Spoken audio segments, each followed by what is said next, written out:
Hi అండి. మేము మొన్న ఊరు వెళ్ళినప్పుడు ఇంటి దగ్గర ఉన్న టెంకాయ చెట్టులకి టెంకాయలు కొన్ని మాగినేటివి ఉంటే తెచ్చుకున్నామండి. దాదాపు ఒక 30 ఉంటాయి. ఏదో 1-2 అయితే ఇంట్లో మనం ఒలుచుకోగలం, కానీ అన్ని మన వల్ల కాదు కదా అని ఎవరైనా ఒలిచే వాళ్ళు ఉన్నారని వెతుకుతూ ఉంటే ఇదో వీళ్ళు కనిపించారండి. ఇక్కడ ఆల్రెడీ వీళ్ళు టెంకాయలు పెట్టుకొని ఒలుస్తూ ఉన్నారు. పొద్దున్న ఎర్లీ మార్నింగ్ 5కి ఇట్లా స్టార్ట్ చేశారంట. చాలా ఉన్నాయండి, ఒలుస్తూ ఉన్నారు. ఏదైనా ఒక పనిలో ఎక్స్పర్టిజం అంటే ఎట్లుంటుందో వీళ్ళని చూస్తే అర్థమవుతుందండి. అది చూసారా, ఆ రాడ్ అలా భూమిలో దింపుతున్నారు. పైన మాత్రం చాలా షార్ప్గా ఉంది. అయినా కూడా వాళ్ళు చాలా ఈజీగా తీసేస్తున్నారండి. అంత డేంజర్ అని తెలిసి కూడా చాలా ఈజీగా తీస్తున్నారు. అంటే వాళ్ళకి అలవాటు అయిపోయిందండి బాగా తీసి. ఇతనైతే టెంకాయ తీసుకోవడానికి మరి దాని మీదే పడుతున్నాడండి. కానీ ఎంతో హ్యాపీగా నవ్వుకుంటూ మాట్లాడుకుంటూ సరదాగా పని చేసుకుంటున్నారండి. చూశారు కదా ఎంతమంది ఉన్నారు తీసేవాళ్ళు.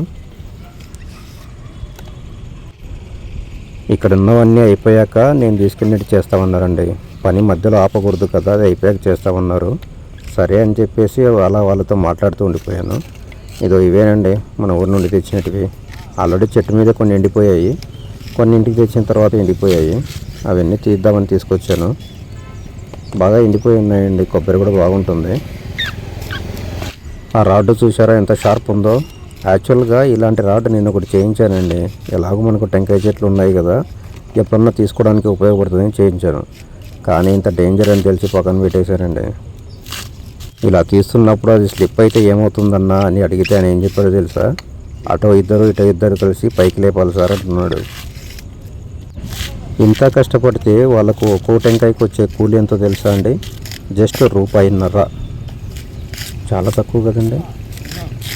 మొత్తానికి మా అయిపోగానే వాళ్ళు సాటిస్ఫై అయ్యేలాగా అమౌంట్ ఇచ్చేసి వచ్చేసానండి. ఈ కొబ్బరిని వీలైతే వంటలకు వాడుకుంటాము, లేదంటే కొబ్బరి నూనె పట్టిస్తానండి. అంతేనండి. Thank you.